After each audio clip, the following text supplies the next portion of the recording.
Hi, this is Tristan Rhodes from Rupert Neve Designs, and today we're looking at the 500 series modules from Rupert Neve Designs. The 542 is a 500 series module based on the original 5042 design. It features a true tape circuit that uses actual record and playback head circuitry across a magnetic gap. So when you dial up the saturation control, you're actually driving the equivalent circuitry of a record head on a tape machine that's crossing a magnetic gap and then being replayed on replay circuitry.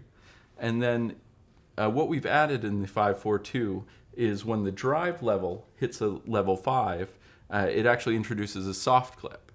So this whole tape section is designed as a way to add nonlinear dynamic tone to your sound, which you can use on virtually any source. To dial in that sound further and to make it more subtle, we've added in the blend for that tape setting. So if you want to drive the tape circuit as hard as possible into the soft clip, you can then dial down the blend so that it's just adding a little extra thickness and edge to your sound. And that helps make it more useful on mixes or even on acoustic instruments like piano, guitars. You just want to make things sound a little bigger, fuller, and more dynamic.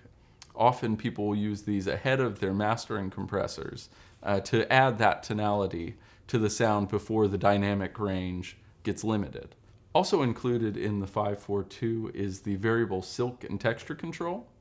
So what that does is it uses the output transformer, saturates the output transformer such that as you dial up the silk in red or blue mode, you get more second and third order harmonics similar to what you'd see in Rupert's vintage designs.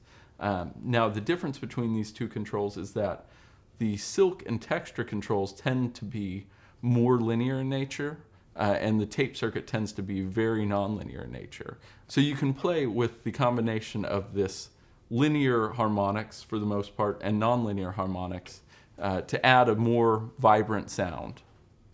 One thing people really love about the 542 is that you can run virtual instruments through it to add a little bit of analog character, and then you can even run things like classical guitar, piano, voice, or even a whole mix. So you can add color and dynamic tonality to the sound.